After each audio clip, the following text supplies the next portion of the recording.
سبھی میں بھی آج جشن آزادی جوش و جذبے کے ساتھ منایا جا رہا ہے۔ جگہ جگہ تقریبات کا انعقاد کیا جا رہا ہے اور ریلیاں نکالی جا رہی ہیں۔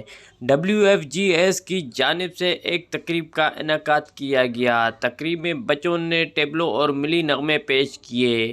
14 اگست کا جو ہے ایونٹ آرگنائز کیا تھا، جس کا مقصد صرف 14 اگست کی آزادی نہیں، ایک ایسی آزادی جس میں عورتوں کے حقوق کی آزادی ہو، ان کے سیکھنے سکھانے پر، ان کی آزادی کے سکھانے پر، ان کے سیکھنے سکھانے پر بھی کوئی پابندی نہ ہو۔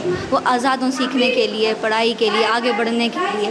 ہم ایک ایسا ملک بنانا چاہتے ہیں جس میں جو کولر لگے ہوئے ہوتے ہیں، ان کے ساتھ جو گلاس ہوتا ہے وہ بھی زنجیروں کے ساتھ نہ بندھے، وہ ہمیں ایک ایسی آزادی چاہیے۔ اس کا ہمارا سب یہی مقصد تھا۔ انشاءاللہ اس کا امپیکٹ آگے بھی اچھا پڑے گا۔ ہم اس طرح سے ایونٹ کرتے رہیں گے جس سے عورتوں کے حقوق، لڑکیوں کے حقوق جو ہے آگے بھی ان کو ملتے رہیں گے انشاءاللہ۔ 14 اگست کے حوالے سے ایک ایونٹ آرگنائز کیا گیا جو یہاں کے لوکل کمیونٹی کے بچوں نے جو ہے نا آرگنائز کیا، جس میں ٹیبلو اور ملی نغمے جو ہے نا پیش کیے گئے۔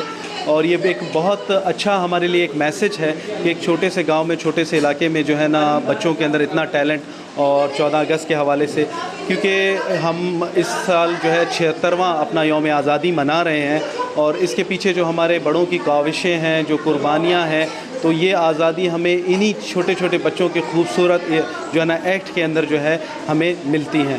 تو میں بہت شکر گزار ہوں ایکٹ انٹرنیشنل کا، جنہوں نے جو ہے نا یہ سینٹر یہاں پہ قائم کیا، اور ایکٹ انٹرنیشنل کی جو ٹیم ہے WGFS کی، جو عورتوں اور بچوں کے لیے ایک جو ہے نا جگہ ایسی ہو جہاں پہ وہ ماحول انہیں اچھا مل سکے، جہاں وہ اپنی بات رکھ سکیں، اور جہاں پہ وہ اس قسم کے ایونٹ کر سکیں۔ تو ہمارا مقصد تھا، تو ہم سمجھ رہے ہیں کہ ہمارا مقصد کہیں آہستہ آہستہ اچیو ہو رہا ہے۔ بچوں نے پاکستانی ڈریس تنظیم کیے ہوئے تھے۔ تقریب میں کیک بھی کاٹا گیا۔ تقریب کے اختتام پر پاکستان کی ترقی کے لیے دعائیں بھی کی گئی۔ کیمرہ ٹیم کے ساتھ رپورٹر ظہور مکسی، ساتھی رپورٹر یار علی کے ساتھ وائش نیوز سبی۔